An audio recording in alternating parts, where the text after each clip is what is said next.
When Donald Trump was first elected, it felt like this might be an aberration. It might be a fluke. He never won the popular vote. A relatively unique set of circumstances, with Comey releasing a statement about Hillary Clinton's letters and all that kind of stuff came out just a few days before the election. Most of us felt that if the election was held on a different day, then Trump might not have won at all. It was very close. As we say, Hillary got more votes than him, and the Electoral College, Quirks, gave him a victory at the last minute. So we felt like, okay, hopefully this will be an aberration, a one-off, and that will be that. Then the second time round, in 2024, he won an election with a popular vote. He had a complete sweep of all of the swing states, all 7 of them. I remember sitting there on election night, looking for the results in Wisconsin and Michigan, and also hoping for places like Arizona and Georgia, and yet all across the board, the whole lot of them, all 7 swing states went completely to Donald Trump. So we have to start to contemplate, what are the underlying forces that led to Donald Trump's election? In previous videos, I've talked about the sort of psychological mindset of the MAGA coalition. What is it that exists in the psychology of people that led them to follow Donald Trump? I've talked about that in various videos in the past, looking at issues in terms of their sense of entitlement to certain social positions, the way in which authoritarian parenting can lead people to be attracted to authoritarian leaders. We've looked at a lot of different aspects and dimensions of psychology. It's a big part of what we do in this channel. But what if there are forces underneath that, forces that exist across society, that have led to the election of Donald Trump? And my thesis to you in this video is that such forces not only exist, but they are very, very strong. They're so strong, in fact, that Donald Trump won't be the end of this whole wave of MAGA and right-wing authoritarian leaders. In other words, what if Donald Trump is only just the beginning? As progressives, we need to face this. We need to look this in the eye. That's the only way we're going to be able to do anything about it. Because if we don't, if we prefer to bury our heads in the sand and hope that actually, because he's so unpopular now, he's going to be out and that will be the end of it, then we're missing the underlying tectonic plates that have been moving here. These are the things that we need to really think about and respond to if we want to properly turn the tide.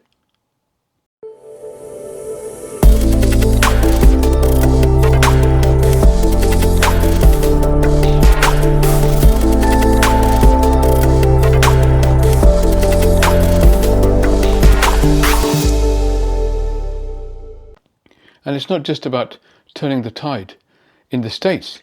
This is a movement across the whole world. Brexit in the UK, which preceded Trump, is part of the same movement towards the right, towards isolationism, towards authoritarianism. The same people who bought us Brexit here in the UK also brought us a new political party called Reform Party, which at the moment is ahead in the polls and set to form the next government, having not even existed a few years ago. This is unprecedented. There's wave after wave of authoritarianism in country after country across the Western democratic world. So it didn't begin with Trump, and it's not going to end with Trump. So it really behooves us to think about what these underlying factors are, and that's what I'm going to look into in this video.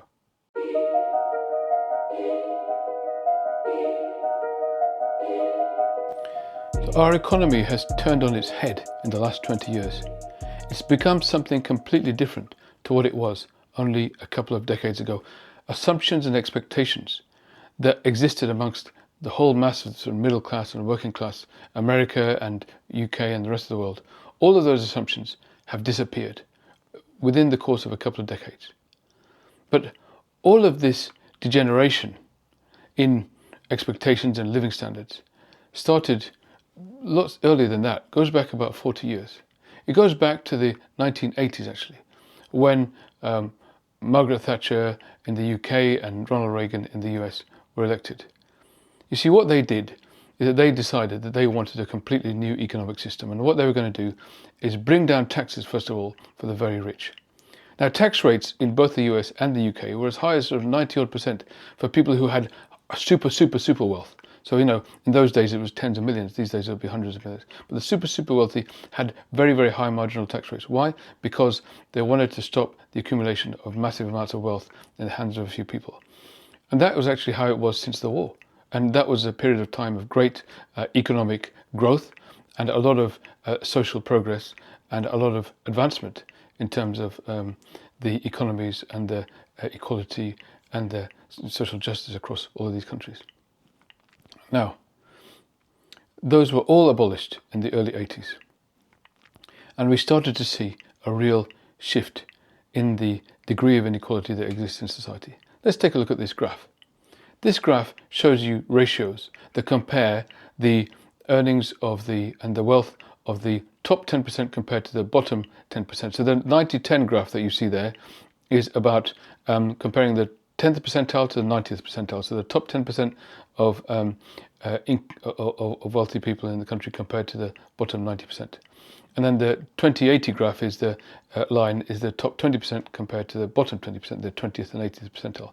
And you see that it's around the early 80s that these two graphs start to really shift, that the ratio seems to really go up. In other words, the amount of money held by the richest, the top 10 and top 20%, is a lot higher than the amount of money held by the bottom group. And so this ratio really starts to uptick in the 1980s. Now, it's around that time that asset wealth starts to accumulate in the sort of top echelons of society. They start to accumulate so much money that they start to put it into assets. That's stocks and shares, that's property, and all of these assets start to increase in value. And in those early days, it looked great. Oh, great, the stock market is soaring, housing prices are soaring. Nobody had been priced out of any of that yet. But over time, that had a bigger and bigger effect.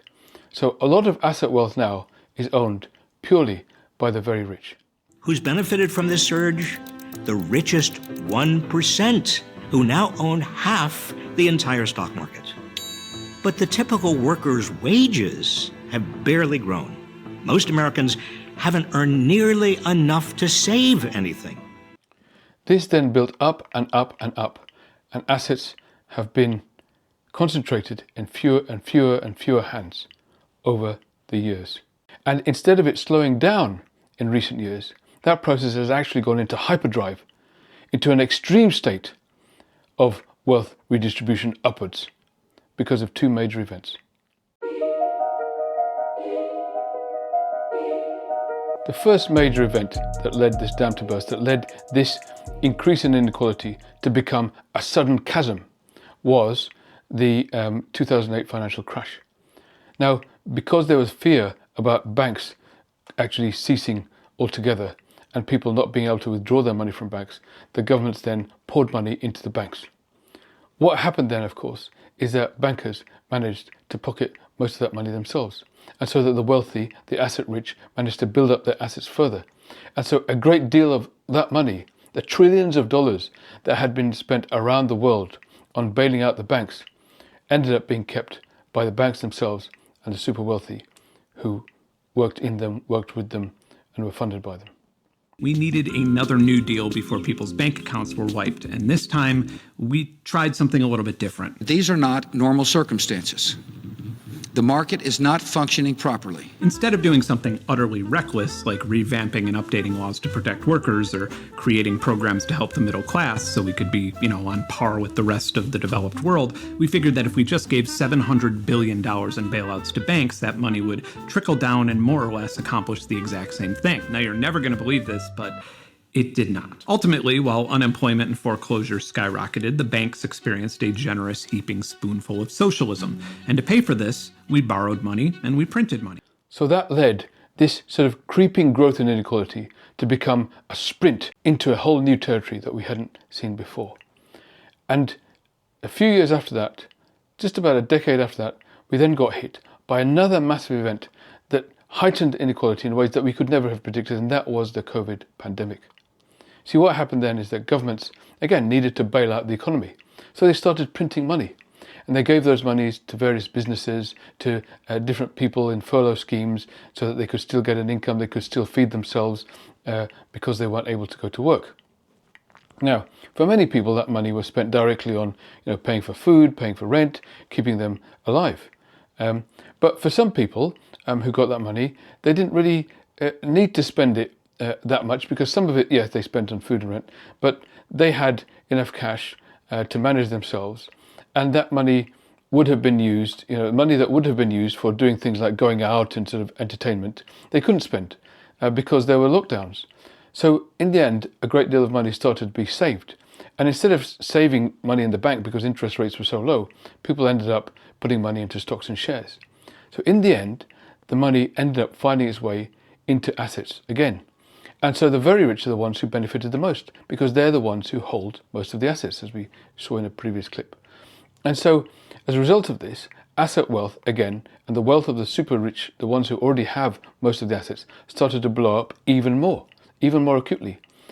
And in the end, the vast majority of the money that was given out in these programs during COVID ended up in the hands of the super rich. And how do we know that? Well, we know that for a fact, because in the UK, for example, an average of £20,000 per head was given out in these bailouts. Okay, £20,000 per head.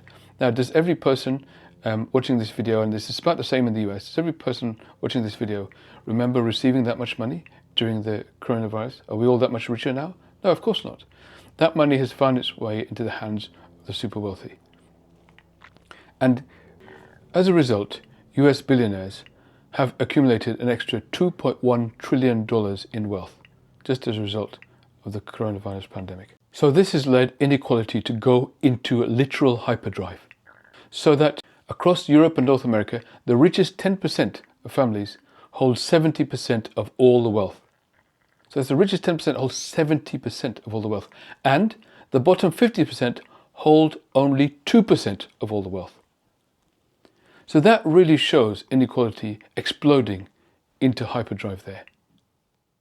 This is the distribution of how Americans think wealth is spread out in the United States. About 5% of the poor are now living in poverty. The wealthy definitely have a lot more than the middle class here, making about 10 times more than them, and up to 100 times more than the poorest Americans. If you were to ask most people if this is acceptable, they'd probably say no. However, this still isn't the reality of how it's actually distributed. So here's what reality looks like on that same scale. The poverty line is now moved up to 11.6%, with 37.9 million people living in poverty. The census defines that as making less than $12,760 per year, or about $35 per day for a single person under the age of 65. The middle class here is very hard to differentiate from the poor, and the richest people have so much wealth that it's hard to even comprehend. They don't even fit on the screen. But what's even harder to comprehend is just how much more money the top 1% holds in wealth compared to the rest of the nation. And what I want to accomplish in this video is show you how big that disparity is and how much it's actually changed since 11 years ago. According to recent Federal Reserve data, the top 1% of all Americans own a whopping 31% of the nation's wealth. That's $43.94 trillion of the nation's $140 trillion of wealth. In fact, Mark, Jeff, and Elon are centibillionaires. Of course, the recent stock market dip may have wiped off some of their wealth, but these billionaires can still sleep easy enough at night. People with dozen-digit fortunes didn't exist 8 years ago. But now, according to the Forbes 2025 billionaire list, a record 15 people are on that list, and that's up from just 6 in 2023. When Forbes first made this list in 1987, they had to scrape to find individuals worth more than $28 billion, adjusted for inflation, and all they could find were just 2 Japanese tycoons. And now today, that $28 billion amount isn't even enough to land you in the top 50 of that list. The trend is as clear as day. There's no stopping these billionaires. In 2024 alone, billionaire wealth surged by $2 trillion. That's at a rate 3 times faster than the entire global economy. Now, there's a reason why this concentration of wealth in the hands of the few is not just an issue of envy. It's not just a case of sort of comparative jealousy. No, the concentration of wealth in the hands of a very few have directly disadvantaged and caused harm to the rest of society. And here's how. By controlling so much wealth, by controlling so much of the assets in the countries, that is, so much of the sort of shares and stocks and values and so much of the property, they've led to these values of all these things really getting very high. So it's almost impossible now for young people to afford buying a house, because the asset wealth has absolutely exploded as a result of this chasm of inequality, as a result of the hyper wealthy needing to buy more and more assets. See, because if you earn, let's say you earn several $1 million a month, okay, and that you're making several $1 million a month, which is the case for the super wealthy. That's actually a low estimate. There's some who are making tens of millions of dollars a month. You can't spend several $1 million a month. Maybe you can spend a couple of $100,000 a month, 300 or 400, maybe $500,000 a month, right? But you're not going to be able to spend more than that, however much extreme your consumption is. So what are you going to do with all that wealth? Well, you'll hire wealth managers. And what wealth managers are, they're basically asset managers. They will use that money to buy up asset after asset. They will buy up more and more property. They will buy up more and more stocks and shares, because it's useless leaving that money in the bank with these sort of piddling little interest rates. They're going to make sure that you get a good return for your money. So they're going to have to buy more and more of the assets. That's just inevitable. It's a law of physics. So once you've got that much wealth concentrated in those few hands, all they're going to do is just gobble up more and more of the sort of assets in the economy, and they start crowding other people out. They squeeze other people out. And so they're going to get into a position where they're not able, the rest of us aren't able to afford property anymore. The rest of us aren't able to afford, even just a couple of sort of measly shares and, even crypto these days. All of these things are becoming out of reach of people. Why? Because the super wealthy are gobbling all of that up. And so that affects prices across the board. It also increases inflation. It affects prices of a whole load of things. So the average person doesn't get any rise in income, yet inflation pushes upwards. And so what they're able to afford is, well, this is what we mean when we talk about the cost of living crisis. And it's been going on since 2008. More and more people have less and less ability to purchase things. Their purchasing power is going down all the time. And so this wealth inequality isn't just a case of sort of comparative incomes. It's a case of spending ability. It's a case of what you can actually do with your money. It's a case of the quality of your life. And the quality of life is being severely hampered. And more people are ending up having to sell their assets to the super rich just to survive. And so when they do that, they start becoming renters, and they start renting rather than having their own property. So over time, those assets that the middle class and working class have are gradually being taken away from them, because they're having to sell their assets in order just to make ends meet. So that asset wealth amongst the rest of the population, which was only 2% amongst 50% of the population, is shrinking more and more and more every day. And then that wealth is also being taken out of the government. The super wealthy are taking up those assets too. Now, one of the first economists who espoused this theory is a guy called Gary Stevenson. He was a trader in Citibank. He was the most successful trader in the world in Citibank at the time, across the whole global sort of network of Citibank. And he made millions and millions and millions of pounds trading, betting on this one thing, betting on the fact that economies are not going to grow. However much politicians try and beg and scrape and pull different levers, they're not going to be able to make the economy grow, because they're not addressing wealth inequality. Because it's wealth inequality that is eating up all the assets, that are causing average people to have less and less assets, less and less spending power, less and less ability to lead the same lives they used to before. And because of that, the economy is going to keep getting depressed over time and not growing in the way that it used to before in the 50s, 60s and 70s. And so he bet on that again and again and again, betting on things like interest rates and sort of dollar rates and things like that, forex currencies. And he made millions of pounds that way. And now he's dropped out of the whole trading game, does a little bit on the side, but he's mainly trying to sort of talk to people about what he knows about the economy and what a lot of people who are trading on it know, but don't talk about. So he's now talking about it openly and has made some really powerful videos on this subject. And I think the squeeze out is a focus on really the most damaging and most dangerous direct consequence of wealth inequality for ordinary people, which is that the rich accumulate an enormous amount of money and they use that to outcompete other groups in society, such as the working class and the middle class, for assets, meaning that over time, the working class and the middle class have less and less and less assets and go further and further and further into debt.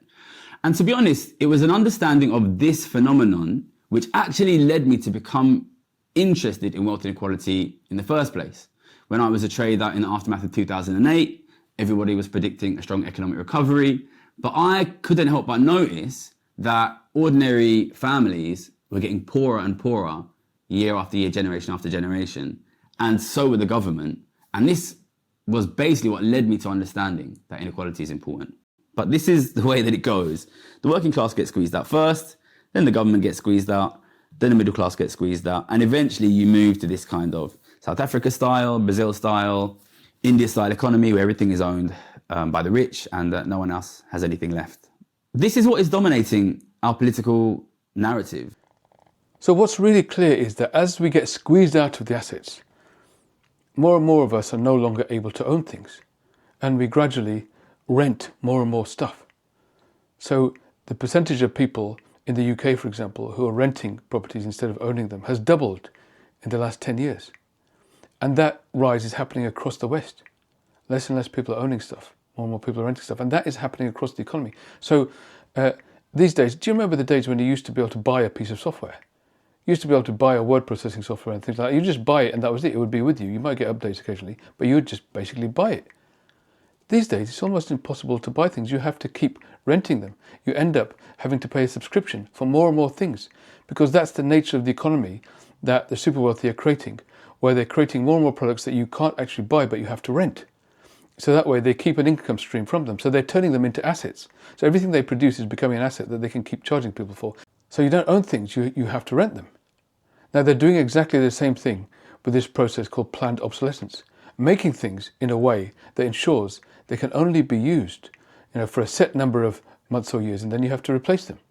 Whether it's headphones or iPhones, our cell phones, mobile phones, so many of our different devices, they have a deliberately shortened shelf life so that we have to go back and create new ones. There's even legal action being taken against people who are trying to repair devices because they don't want us to repair devices. They set them up so that they would fail eventually, so that they could make us go and buy them again. That's the equivalent of having to rent the devices instead of having them.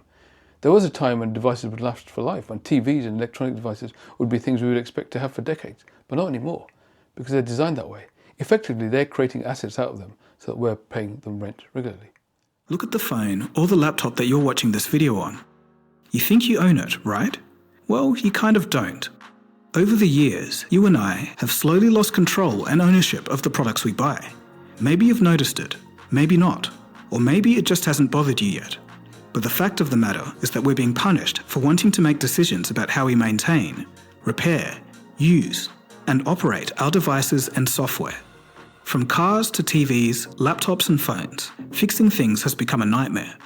Companies are actively blocking our right to repair the products that we own. I'm looking at you, Apple. And more anti-repair tactics to their devices. So in a sense, that's almost bringing us to a post-capitalist world. You see, because capitalism is essentially about how people can own assets themselves and start to use those assets to generate income for themselves and to do things with, or to own or to live with. But over time, the assets are being taken away from us, and we're going backwards to pre-capitalist eras, which were sort of feudal eras. And what used to exist when we used to be, a feudal society is that basically all of the assets, the land effectively in those days, obviously they didn't have devices and things like this, but the land in those days was owned by the super wealthy.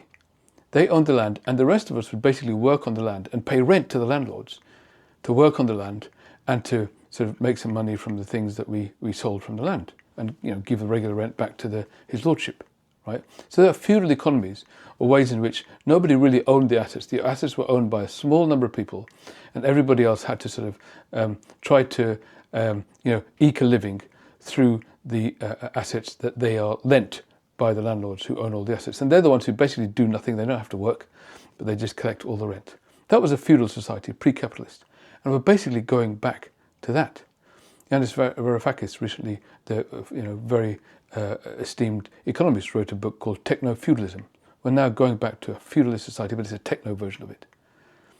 So in some senses, we're slipping away from the capitalist norms that we had before.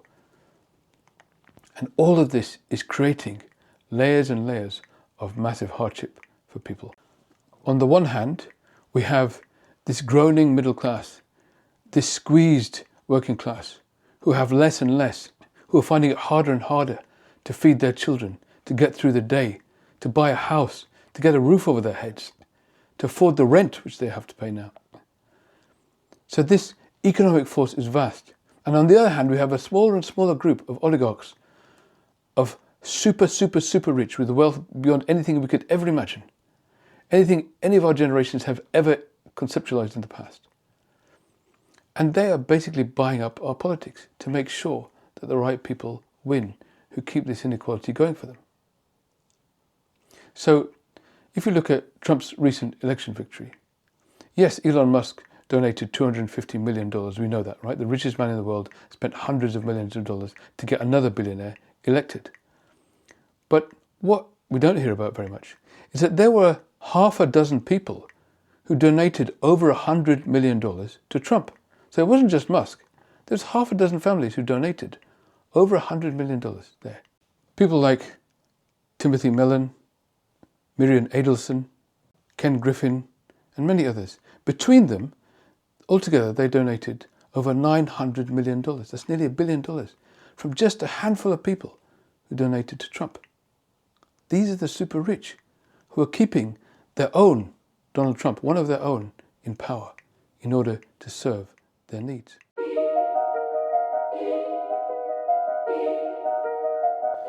So these conditions remain today. None of this inequality has reduced.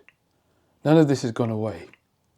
The beleaguered middle and working class, who have less and less, and a cannibalizing super rich who are taking more and more from them. This fundamental economic dynamic remains today. And so the forces that threw up Donald Trump in order to preserve this dynamic are going to throw up other people like him. People who have to do things like point the finger at migrants and people like this in order to take people's attention away from what's really going on in their lives. Try and find scapegoats. That's the only way the far right can ever win elections. It's what's happening in the US, it's what's happening in the UK, it's what's happening across Europe. And notice how these people who claim to be parties of the people are all funded by billionaires.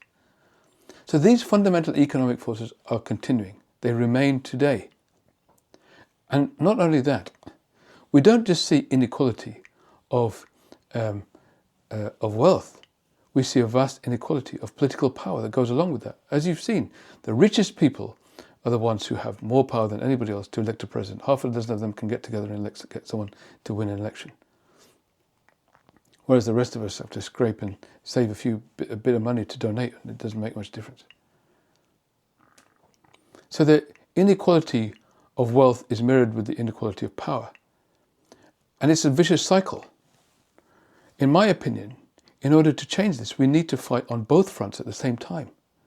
One front is the economic front, the fighting of the inequality, doing things like introducing wealth taxes, which we're always told, oh, it's never going to work. It's never going to... Well, it has worked in a couple of countries. And the way to make it work is to make sure that it doesn't have loopholes. They fail because many of them have loopholes because they're super wealthy. Then what they do is they basically lobby governments to try and make exceptions, which they can then get out of. And then it becomes useless, doesn't raise much money, and so people abandon them. That's happened in country after country. But doing it properly can really raise wealth, because it has happened before, and it's happened in history as well. Wealth taxes, for example, would make a big difference to help to start to tackle inequality, because right now, most of the tax system just taxes income. We tax work, not wealth. But what we really need to do is tax the thing that is most toxic, which is wealth. So we need to start doing that economically, but the other thing we also need to do is to start addressing the political inequality as well. Because even our current representative system, where a small number of people make all the decisions for everybody else, the inequality has already started there, right? Hundreds of years ago, we used to have kings who we believed had a divine right to rule, so all power rested in one or two people. And then we started to get more educated and actually think that actually that doesn't work that way. We should elect maybe a couple of hundred people to make decisions for us. But now we realize that even that is too elitist. Even that giving power to a small number of people isn't going to work, because they're not smarter or more knowledgeable than the rest of us. So there are experiments like citizens' juries, citizens' assemblies, where masses of people come together to help make decisions, to hear from experts, to learn together and start making decisions together. We need to involve the public in decision making. We need a participatory form of democracy. And I made another video about that, which I'm going to link to in the description, in which I suggest you read it. I'll put a link to it at the end of this video. Please do go and watch that video next, because that's the other part of this battle. We need to have a real concerted effort to tax wealth, to attack the vast wealth inequality chasm that exists now. But we also need to have a simultaneous effort to attack the vast inequality in power that exists right now as well, and try to deepen the roots of our democracy to make it a participatory one where we are all involved as well. If we don't address these fundamental forces of the unequalness between us, then eventually we will realize that the election of Donald Trump was not an aberration, but the beginning of a new era. I hope you like my video. As a psychiatrist who loves politics and economics and philosophy, I love to make videos like this, and you can really help promote this video to other people and get it on your feed more by liking and commenting and subscribing to the video as well. We have a wonderful community of people here who comment and support each other through this very traumatic period of world history that we're going through right now. I also hope you consider becoming a subscriber to the channel and also subscribing to my e-newsletter. There's a link in the description, and that way we can stay in touch outside the channel, so you can keep abreast of all of the content that I'm making on an ongoing basis. The latest of which actually is my latest book called We the People. Very, very proud of this book. It's actually a novel, a fiction book written by myself and the famous award-winning author T.J. McGregor. Together we wrote a book about what the future might look like. Bit of a dystopian novel, but what might happen if autocracy goes to its next stage, AI predicting the potential end of humanity. I actually made a video about that, it really happened. And how things might pan out in this dystopian world, and actually how a band of committed, passionate, progressive people managed to change the trajectory, and not in the way that you think. It's not just by running a candidate and opposing the autocrat, but actually by deepening the democracy that we have and engaging in a real participatory form of democracy that sort of shifts the needle and gets us back to basics and helps us sort of rebuild our democracy. And that's within the context of a really compelling, gripping story, a bunch of fascinating characters, and I assure you, you will not be able to sort of stop turning the page until you get to the end of the book. That's what all the reviewers have said so far. Lots of people love it, and I hope you can get it. You can get it on Amazon, any of the global Amazon bookstores out there. Please do order your copy of We the People. Just put We the People Russell Razak and you'll be able to find it inside Amazon as well. Also, I hope you consider becoming a member of the channel. You can subscribe to a couple of different membership levels. All members of the channel also get some free ebooks that I produce once a month. You can buy those ebooks too from russellsbooks.com. That's russellsbooks.com, and every month I produce a new ebook on that channel, which is really about, these are the non-fiction books I produce with my team, which is really about how to learn about the world around us and the psychologies of the people who govern us, but also how to learn about ourselves, deepen our own self-awareness in a way that helps us navigate this difficult world we're in right now. So those are sort of self-help books that are produced every month, and if you're a member of the channel, you get a sort of 100% discount on those books every month. Otherwise, you can go to russellsbooks.com, as I say, and buy them anytime you like. I really hope you can become a part of this community, as I say. So this sort of supportive community, validating and helping each other, is really worth being a part of, and I hope you can join us as we all join forces to create a better tomorrow together. Thank you.